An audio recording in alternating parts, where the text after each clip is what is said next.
இதுக்கான certificate verification அப்படின்றது வந்து ஸ்டார்ட் ஆகிருக்கு. ஸோ வந்து லாகின் பண்ணி பாருங்கள். லாகின் பண்ணி பார்க்கும்போது வந்து பார்த்திங்க அப்படின்னா, அதாவது இன்கம்ப்ளீட் அப்படின்னு வந்து மென்ஷன் ஆகிருந்தது அப்படின்னாவே கீழே பார்த்தீங்கன்னா ரிமார்க்ஸ் போட்டிருப்பாங்க, என்னென்னலாம் வந்து எகைன் வந்து அப்லோட் பண்ணணும் அப்படின்ட்டு. ஒன்ஸ் வந்து பார்த்திங்க அப்படின்னா அப்படி போட்டிருந்தது, ரிமார்க்ஸ் போட்டிருக்கு அப்படின்னா அந்த டாக்குமெண்ட்ஸ், அதாவது என்னென்ன டாக்குமெண்ட்ஸ் எல்லாம் மென்ஷன் பண்ணியிருக்கோ அதை வந்து ஸ்கேன் பண்ணி அப்லோட் பண்ணிடுங்க. அப்லோட் பண்ணுறதுக்கு வந்து டிஃபால்ட்டாக வந்து ஃப்ரீஸ் ஆனது அன்ஃப்ரீஸ் ஆகிருக்கு. நம்ம ஆல்ரெடி டாக்குமெண்ட்ஸ் வந்து அப்லோட் பண்ணி ஃப்ரீஸ் பண்ணியிருக்கோம் இல்லைங்களா, அது வந்து அன்ஃப்ரீஸ் ஆகிருக்கும்.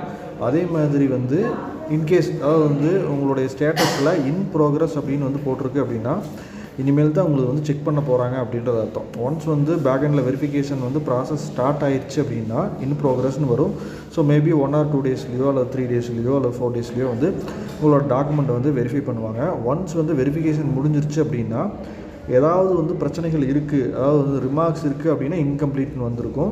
ஸோ ரிமார்க்ஸில் என்னெல்லாம் அப்லோட் பண்ணணும்னு போட்டுருவாங்க. அதே இது வந்து வெரிஃபிகேஷன் கம்ப்ளீட்டட் சக்ஸஸ்ஃபுல்லின்னு போட்டுட்டா அவங்களோட பேக் அண்ட் வெரிஃபிகேஷன் அப்படின்றது வந்து முடிஞ்சிருச்சுன்னு அர்த்தம். ஸோ அதுக்கப்புறம் நீங்கள் வந்து பயப்பட வேண்டியதில்லை. 15th அன்னைக்கு வந்து ரேங்க் லிஸ்ட் பார்த்துக்கலாம். அதாவது உங்களோட ப்ராசஸ் எல்லாமே முடிஞ்சிருச்சு அப்படின்னா மட்டும்தான் வெரிஃபிகேஷன் கம்ப்ளீட்டட் சக்ஸஸ்ஃபுல்லி அப்படின்னு வந்து வரும். ஸோ இதில் ஏதாவது டவுட்ஸ் இருந்தது அப்படின்னாலும் என்னோடய நம்பரான 6374749314 வந்து கான்டாக்ட் பண்ணுங்கள்.